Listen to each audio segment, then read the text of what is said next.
Hi and welcome. Thanks for joining us. We're really excited to talk about the F.O.R.D conversation. Did you get this PDF? If you haven't, please download it and follow along with us right now. So let's talk about what F.O.R.D stands for. F stands for family, O stands for occupation, R stands for religion. No, that's a hard no. It is, okay, so what's it stand for? Stands for recreation. Oh, okay, sorry. And D stands for dreams. I almost said done, but it stands for dreams. Stands for dreams. Stands for dreams.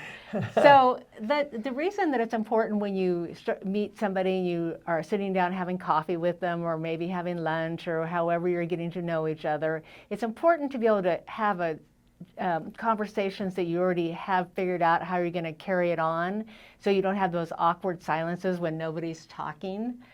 And Wayne's going to explain why it's important that what you're looking for, what people are looking for. So people are, when you're first getting together, you're really looking to build rapport. And so it's an easy way to build rapport if you lean in gently using the F.O.R.D conversation. People, everybody wants to be seen, everybody wants to be heard, everybody wants to be understood and valued. And that's super important because that builds that rapport, that trust. When you're first getting together with somebody, you don't know anybody, you don't know that person very well, all you're trying to accomplish is to become good acquaintances. Yeah. Possibly you can develop a friendship around that, but at this point in time, if you're just getting to know somebody, you just want to create a good environment, and so you can meet again and go a little bit deeper. And people, they remember how you made them feel, not so much what you guys talked about. I'm sure they'll remember what you talked about, but it's really like this, how do I feel about this person? Because that's so important. And with the first, with family, that is like, it depends on how you know them. If you were introduced through family, friends, then that might be a conversation where you can just talk about, oh, how's the family doing? How's it going? If you do not know them at all, you could ask, about, well, tell me about your family. How many siblings do you have? And they say, oh, well, I have 4. And you can go, oh, yeah, me too. Yeah, or if they go, oh, family, like that.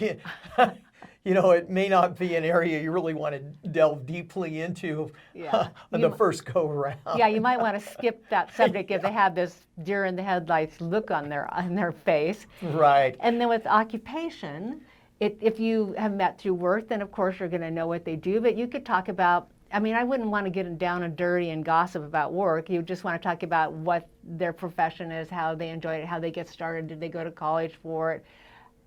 We just talk about the occupation. The parts that they love, the parts that they don't love. That's okay. You don't want it to be a real downer conversation, but it's always good to know, is this a stepping stone job? What are they looking to do? Why do they really like it? And then sometimes you'll meet somebody who's retired and they don't have an occupation anymore. So you can just ask, well, what did you do when you were working? How were you become interested in that? Did you have to go to college? How did you learn to do this? And then ask, what are you passionate about now that you're retired? What are you doing now? What are you excited about? Golf. Yeah. Golf, tennis, travel, skiing. Yeah. You might have some commonality in gardening. Yeah. Well, or working with nonprofits. Yeah. You may have a mission that you're very passionate about, or they're very passionate about. Yeah. And that's kind of fun to know too. And then with recreation, that's a pretty good way to actually start off.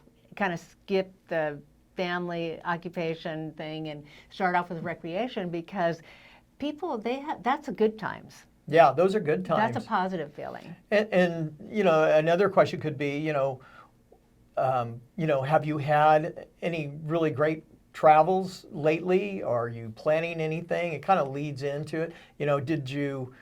Did your family travel? What did that look like? What would be your favorite place if you could go anywhere, and why? And then Wayne will do that with his buddies too when he gets together with them. And even though he's known them forever, he goes, "What are you doing that's fun?" Yeah. Because it lifts the mood. It creates this feeling, those good feelings, which is exactly what you're looking for. Again, you're looking for the good feelings.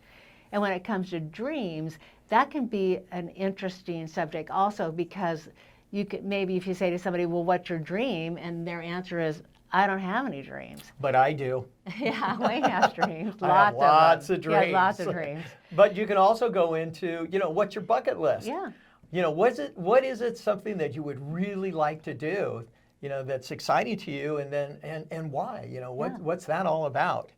That can give you a lot of information that is really fun and exciting, and yes.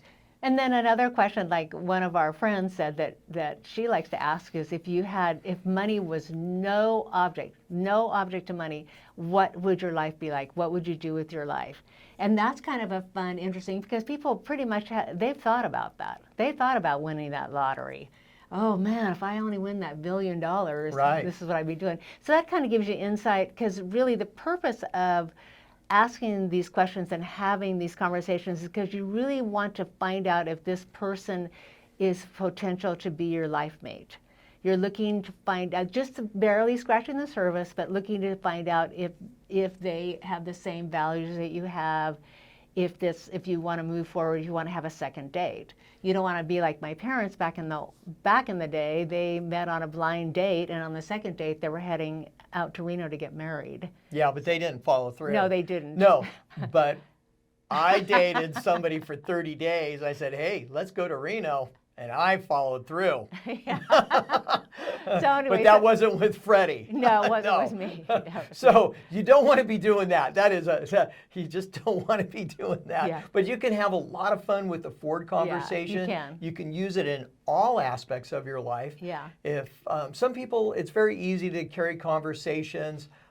For other people, it's more difficult. This is just a great guideline. We use it all the time. So make sure you download this, because you will be able to use it all the time in all aspects of your life.